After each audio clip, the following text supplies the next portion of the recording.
युवा हैं, अच्छा आहार ले रहे हैं, पौष्टिक नाश्ता लिया, भोजन में हरी सब्जी, दाल, चावल सब चीज़ ली, रात्रि का भोजन भी पौष्टिकता से भरपूर रहा, इसके बावजूद शरीर दुबला है।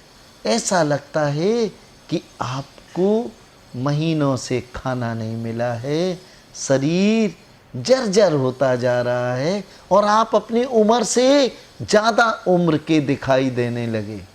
विशेषकर लड़कियों में ये बड़ा खराब प्रभाव देता है। 18 साल की लड़की 26 साल की दिखाई देने लगती है। ये मनोवैज्ञानिक रूप से जो लोग इससे पीड़ित होते हैं उनके लिए बड़ा कष्ट में होता है, बड़ा तकलीफ में होता है। जब क्या होता है कि 30 साल का व्यक्ति 16 साल की बच्ची से दुबली पतली से कह देता है, दीदी जरा देख लो। अरे 16 साल के बच्चे की उम्र और 30 साल के व्यक्ति जो उसको दीदी कह रहा है, वो तो उसकी शारीरिक संरचना को देख के अनुमान लगाता है, दीदी कह देता है सम्मान में। लेकिन जब 16 साल की लड़की से या लड़के से कोई दीदी या भैया कह देता है तो उसे यह सम्मानजनक शब्द भी कांटे जैसे चुभते हैं। आपका शरीर पनप नहीं रहा है, वजन बढ़ नहीं रहा है, दुबलापन पीछा नहीं छोड़ रहा है। दुनिया भर की पौष्टिक, दुनिया भर की प्रोटीन पाउडर, सिरप और भी दवाइयों का सेवन कर रहे हैं, लेकिन लाभ कुछ नहीं, कुछ भी नहीं। और कई लोग तो कुछ जालसाजों के चक्कर में फंस जाते हैं। अखबार में विज्ञापन पढ़ के या गली शहर के किसी वैद्य के नाम पर बैठे जालसाज के चक्कर में फंस के स्टेरॉइड जैसी चीज़ें खाने लगते हैं, जिससे शरीर फूलने लगता, वजन बढ़ने लगता। वो खुश होते हैं लेकिन अंदर के अंग खराब होने लगते हैं। हार्ट, किडनी, लंग्स, इन सब पर बुरा असर होता है। फेफड़े कमज़ोर हो जाते हैं, जरा सा आधा किलोमीटर चलने पे हाँफना शुरू हो जाता है। ये रास्ता कतई अच्छा नहीं। हमें 2 बातों पर चिंतन करना है। पहली चीज़ कि हम अच्छा आहार ले रहे हैं तो हमारा शरीर क्यों नहीं बन रहा है। एक कारण ये हो सकता है कि जो अच्छा आहार आप ले रहे हैं वो सही रूप में अच्छा ना हो। आप जंक फूड के रूप में, फास्ट फूड के रूप में भोजन ले रहे हो और आपका पाचन तंत्र उसको ना पचा पा रहा। दूसरा, आप खूब हरी सब्जियां खा रहे हैं, फल खा रहे हैं, जूस पी रहे हैं, दूध पी रहे हैं, एक आदर्श स्थिति का बैलेंस डाइट ले रहे हैं, इसके बावजूद दुबले पतले हैं। भूख खूब लग रही है, 3 चपातियां खा लेते हैं, मौका लग जाए 4 खा लेते हैं, इसके बावजूद वजन नहीं बढ़ रहा है। इसका कारण आपने जो भोजन लिया वो भोजन को पचाने की क्षमता आपकी डाइजेस्टिव ग्लैंड्स में नहीं है।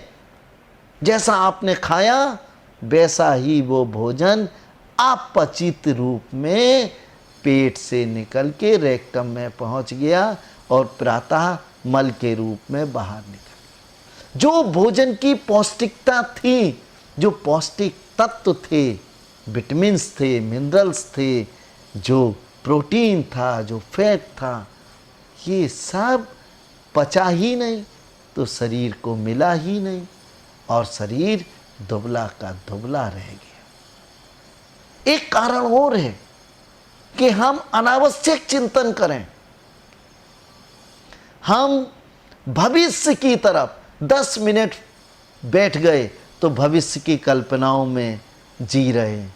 भविष्य की कल्पनाओं में जीवन जीने से मन मस्तिष्क बड़ी संख्या में कैलोरीज को खर्च कर देता है, बड़ी संख्या में हमारे शरीर को जो भोजन से ऊर्जा मिली थी उसको नष्ट कर देता है। फलस्वरूप आपका शरीर दुबला पतला रह जाता है। एक और बात, रात्रि में विश्राम करने के लिए, मस्तिष्क के विश्राम के लिए आप सोए, लेकिन रात भर सपने देखे तो रात्रि भर आपके मन मस्तिष्क ने ऊर्जा का क्षय किया, कैलोरीज खर्च हुई। सपने देखने में कैलोरीज तो लगेंगी, और ये जो कैलोरीज खर्च हुई, ये कैलोरीज आपके शरीर को पनपने नहीं देंगी। इसलिए भविष्य के प्रति ज़्यादा चिंता और कल्पनाओं में जीवन जीना हमेशा हमेशा आपके कैरियर के लिए, आपके शारीरिक और मानसिक स्वास्थ्य के लिए खराब है।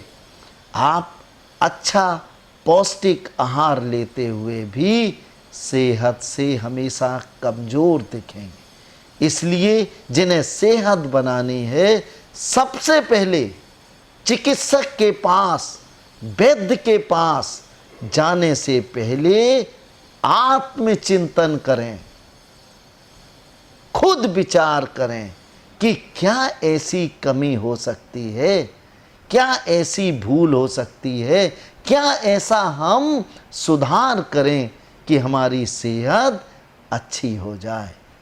क्योंकि अगर आप सीधे वैद्य चिकित्सक के पास जाएंगे, वो तो दवाई लिख देगा। मैं आयुर्वेद का वो विद्यार्थी हूँ जो आपके सच्चे स्वास्थ्य का साथी हूँ। आपके धन, आपके पद, आपके दूसरी और चीज़ों से मेरा दूर दूर का कोई लालच नहीं है। मेरा लालच आपकी आरोग्यता है, मेरा लालच आपका अच्छा स्वास्थ्य है। दुबलापन से मुक्ति पाने के लिए एक घरेलू नुस्खा आपको बताना चाहते हैं। आप पंसारी की दुकान से अश्वगंधा और सतावर खरीद लाइए। इन दोनों चीज़ों को कूट पीस कर रख लीजिए। 1 चम्मच ये पाउडर प्रातःकाल और सायंकाल दूध और खजूर के साथ सेवन करने से धीरे धीरे वजन बढ़ने लगता है। 1 महीने में लगभग 1 से 1.5 किलो वजन बढ़ेगा।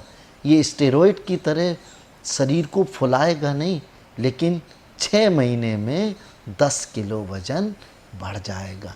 इस नुस्खे का नियमित रूप से सेवन करने से कोई नुकसान नहीं है। आपके नर्वस सिस्टम, मन मस्तिष्क और इम्यूनिटी को बढ़ाने के साथ साथ शरीर के अंदर जो कमजोरी, अशक्तता और आलस्य है, उसका भी समाधान इस छोटे से उपाय से मिल जाएगा। हमारे YouTube channel health Mantra by doctor Porwal में घरेलू नुस्खों की मदद से, छोटे छोटे संसाधनों की मदद से बड़ी बड़ी बीमारियों से मुक्ति पाने का, स्थायी रूप से छुटकारा पाने का रास्ता बताया है। वहीं हमारे दूसरे YouTube चैनल योग मंत्रा बाई डॉक्टर पोरवाल में योग की क्रियाओं की मदद से आसन और प्राणायाम का सही तरीका जानिए।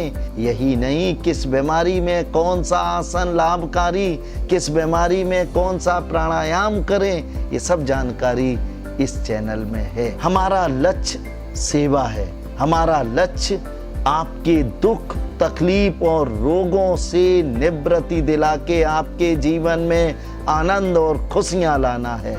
इसी क्रम में हम निस्वार्थ सेवा भावना से अपने सीनियर सिटीजन, अपने परम सम्मानीय और आदरणीय वृद्धों की समस्याओं और रोगों के निदान के लिए 20 सितंबर से 30 सितंबर तक निःशुल्क निस्वार्थ सेवा करते हुए उन्हें परामर्श देंगे, चिकित्सकीय परामर्श देंगे। और इस परामर्श में एक आयुर्वेदिक डॉक्टर, एक नेचुरोपैथिक डॉक्टर, एक योग थेरेपिस्ट और एक डाइटिशियन, हम सब लोग मिलके आपकी समस्या पर विचार करेंगे, चिंतन करेंगे और आपको अच्छे से अच्छा आरोग्यता का मार्ग सुझाएंगे। हमारा लक्ष्य आपके दुख, तकलीफ और रोगों से निवृत्ति दिला के आपके जीवन में आनंद और खुशियां लाना है।